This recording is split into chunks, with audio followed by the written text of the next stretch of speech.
Hi guys welcome back to my channel. ഇന്ന് September 3. ഇനി അങ്ങോട്ട് 3 ദിവസത്തേക്ക് നല്ല തിരക്കായിരിക്കും. ഞാൻ അവിടെ വീഡിയോ എടുത്തുകൊണ്ടിരുന്ന സമയത്തെ അവിടെ ആരോ വന്നു. ഞാനൊരു ഇൻട്രോവേർട്ട് ആയതുകൊണ്ട് അവരുടെ മുന്നിൽ വെച്ച് വീഡിയോ എടുക്കാൻ ഒരു നാണമായതുകൊണ്ട് ഞാൻ ഇങ്ങോട്ട് മാറിയിരുന്നു. എനിക്ക് വലുതായിട്ട് ഷോപ്പിങ്ങും കാര്യങ്ങളൊന്നും ഇല്ലാത്തതുകൊണ്ട് കൂടുതൽ തലവേദന ഉണ്ടാവത്തില്ല.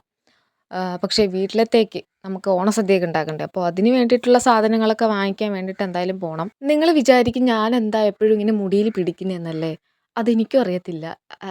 എന്താണെന്ന് എനിക്കറിയില്ല. എനിക്കെപ്പോഴും ഇങ്ങനെ മുടിയിൽ ഇങ്ങനെ പിടിക്കാൻ എന്തോ അതങ്ങനെ ഓട്ടോമാറ്റിക്കായിട്ട് വരും. എൻ്റെ എല്ലാ വീഡിയോയിലും പറയുന്നതാണ്, ബാക്ക്ഗ്രൗണ്ട് നോയ്സ് കാരണമാണ് ഞാൻ വോയിസ് ഓവർ കൊടുക്കുന്നത്. അതാണ് വീഡിയോയിൽ വേറെ എന്തോ പറയുന്നു, പക്ഷേ കേൾക്കുമ്പോൾ വേറെ അല്ലേ. അത് ബാക്ക്ഗ്രൗണ്ട് നോയ്സ് കാരണമാണ് ഞാൻ വോയിസ് ഓവർ കൊടുക്കുന്നത്. പിന്നെ ഒരു കാര്യം, എൻ്റെ ചാനൽ ഒന്ന് സബ്സ്ക്രൈബ് ചെയ്യണേ. ഈ മാസം അതായത് സെപ്റ്റംബറിൽ എനിക്കൊരു 100 സബ്സ്ക്രൈബർ വേണമെന്നാണ് ആഗ്രഹം.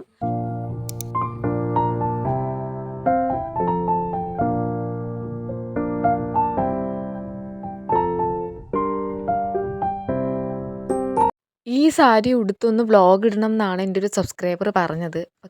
അത് നടക്കുമെന്ന് തോന്നുന്നില്ല. കാരണം എന്താണെന്ന് വെച്ചാൽ ഈ സാരി അമ്മ കട്ട് ചെയ്തിട്ട് അമ്മയ്ക്ക് വേറൊരു സാരിയുടെ കൂടെ ഇടാൻ വേണ്ടിയിട്ടൊരു ബ്ലൗസ് ഉണ്ടാക്കി. അപ്പോൾ അതിന് കുറച്ച് ലെങ്ത്തേ ഉള്ളൂ. എന്തായാലും ഞാൻ വ്ളോഗ് ഇടും, കുറച്ച് ദിവസം കഴിഞ്ഞിട്ട് ഇടും.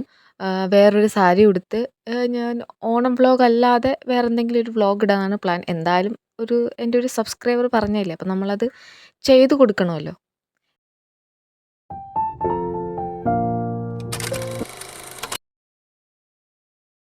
ഇന്ന് സെപ്റ്റംബർ 4 വ്യാഴാഴ്ച, തിരുവോണ ദിവസം. ഞാനൊരു ഷോർട്ട് വീഡിയോ ഇട്ടായിരുന്നില്ലേ, നമ്മൾ പുറത്തുനിന്ന് കൂടുതൽ പൂക്കളൊന്നും വാങ്ങിക്കുന്നില്ല എന്ന്.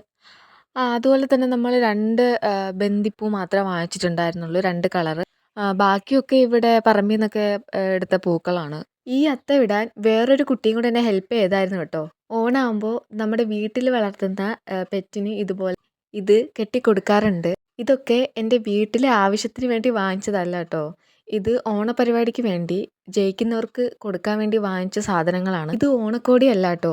അവിടെ ഓണപരിപാടിയൊക്കെ നടക്കുമ്പോൾ ഇടാൻ വേണ്ടി വാങ്ങിച്ചതാണ്. ദാ ഓണസദ്യ റെഡിയായി. ഇതൊന്ന് കഴിച്ചിട്ട് വേണം എനിക്ക് ഓണപരിപാടിക്ക് പോവാൻ. ഇപ്രാവശ്യം നമ്മൾ ഓണസദ്യക്ക് കൂടുതൽ കറികളൊന്നും ഉണ്ടാക്കില്ല കേട്ടോ. അങ്ങനെ ഓണപരിപാടി തുടങ്ങി.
ഒന്നാം ഓണവും രണ്ടാം ഓണവും കഴിഞ്ഞു.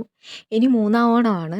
മൂന്നാം ഓണം നമ്മുടെ വീട്ടിലല്ല ആഘോഷിക്കുന്നത്. അച്ഛമ്മയുടെ വീട്ടിലാട്ടോ നമ്മൾ ആഘോഷിക്കുന്നത്. അതെല്ലാ വർഷവും അങ്ങനെയാണ്. അവിടെ പോയി കുറച്ച് കഴിഞ്ഞപ്പോൾ തന്നെ സദ്യ റെഡിയായി. ഞാൻ ജനിച്ച് കുറച്ച് നാൾ വരെ അച്ഛമ്മയുടെ വീട്ടിൽ നിന്നിട്ടുണ്ടായിരുന്നുള്ളൂ. അവിടുത്തെ നാട്ടിലുള്ള കുറേ പിള്ളേരും ചേച്ചിമാരും ഒക്കെ ചേർന്ന് അവിടെ വലുതായിട്ട് ഓണപ്പരിപാടി ഇല്ലാന്ന് തോന്നുന്നു. അതുകൊണ്ട് അവർ തന്നെ എന്തൊക്കെയോ ഓണപ്പരിപാടിയൊക്കെ അവിടെ ചെയ്യുന്നുണ്ടായിരുന്നു. അപ്പം ഞാനത് കാണാനായിട്ട് പോയി. നമ്മൾ നാലാം ഓണം വരെ ആഘോഷിക്കും. എന്നിട്ട് നാലാം ഓണത്തിന് സദ്യയൊക്കെ ഉണ്ടാക്കി കഴിച്ചിട്ടാണ് നമ്മുടെ വീട്ടിൽ വന്ന റിലേറ്റീവ്സൊക്കെ അവരുടെ വീട്ടിൽ തിരിച്ചു പോകുന്നത്. എനിക്ക് ഏറ്റവും സങ്കടമുള്ള ഒരു കാര്യം എന്താണെന്ന് വെച്ചാൽ ഈ 3, 4 ദിവസം നമുക്ക് നമ്മുടെ വീട്ടിൽ അവരൊക്കെ ഉണ്ടാവും. നല്ല ബഹളവും കാര്യങ്ങളൊക്കെ ആയിരിക്കും. അപ്പോൾ അതൊക്കെ കഴിഞ്ഞിട്ട് ഓണം തീരുന്നതിൻ്റെ സങ്കടമല്ല. എല്ലാവരും പോകുമ്പോൾ ഉള്ളൊരു സങ്കടം